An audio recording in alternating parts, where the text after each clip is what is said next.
Hi, this is Harold, and we're here today to dedicate the plaque to Mitch and Bonnie that goes with the tree that we planted this past June. It's a fitting ceremony. Last week the MSNBC show Missing Persons aired the story of Mitch and Bonnie, and I guess this is a great time for the tribute. And let's go over here and see what's going on. Right, and then we didn't ask anybody, and we added the date because Fred rightly said we'll never know 20 years from now. That's right. When this happens. Oh, when we put it down, June 17th. Yeah. That was a good idea. Well, when we planted the tree, anyway.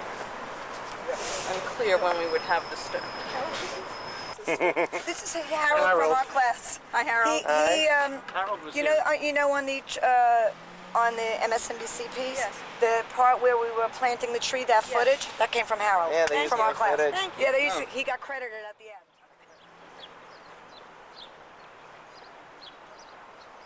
Say a few words about how this memorial for Bonnie and Mitch came to be.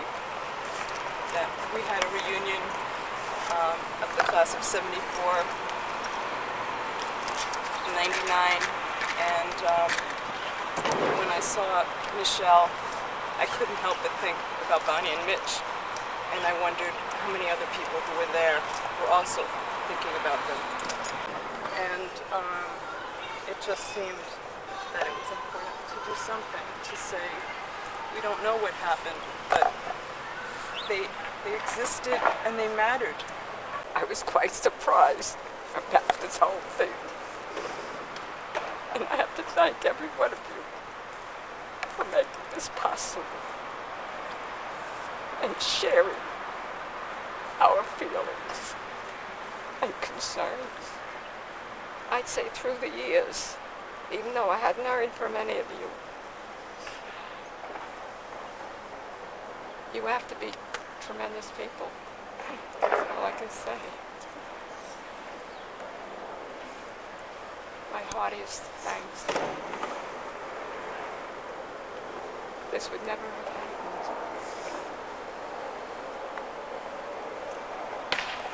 I don't say it's official closure, but closest to it. Let's see what happens from here on. Hopefully. God bless all of you. Thank you. Too, and I heard from Sharon Gershwin, and I had heard from Stuart Clark, Mitchell's best friend. And I knew people cared.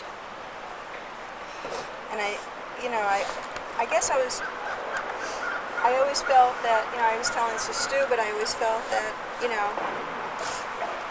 that he had gone, with Bonnie and told somebody where he went.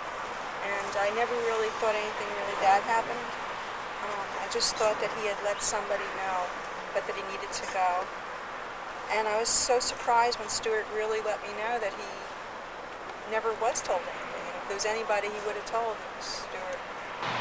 And we were all pretty puzzled when he turned 30 and he didn't show up. And,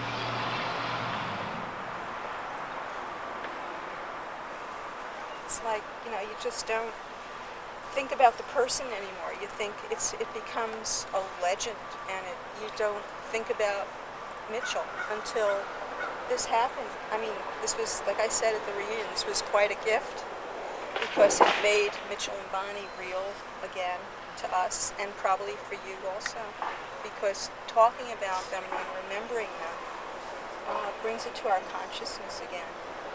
When I'm seeing Stu here, I'm thinking right, Stu used to come in from Long Island. He didn't go to school with us, but he was Mitchell's best friend. And I remember hanging out, and of course his afro was about out to here.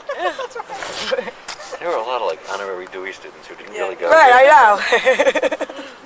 Everyone wanted to be at Dewey. It was the place to be. It's true.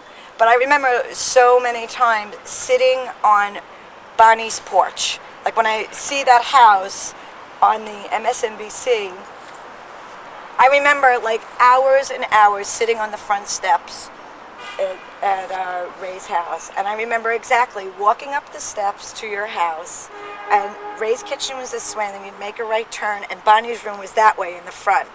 And just like seeing all these people here, and I remember when Eric called me up for the first time, it was really the first time that I revisited this in a long time. And it was like, I don't know, a part of my life that maybe was like shut down for a while, kind of like my heart opened up again to it.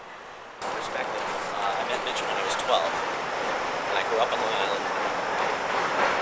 And we met at camp, and our bond was photography. We both into taking pictures. And I was very fortunate that my grandmother lived on Avenue K, like 3 blocks away from where Mitchell was. So every Sunday, we used to come every Sunday to see my grandmother, and I'd go over and hang out with Mitchell. And our friendship grew as a result of our interest in photography. The net result was that I ended up spending a lot of time in Brooklyn. So it opened me up to this world that was New York City, 30 miles outside of this very sheltered, closed-in Long Island environment. And I give him a lot of credit for who I am today.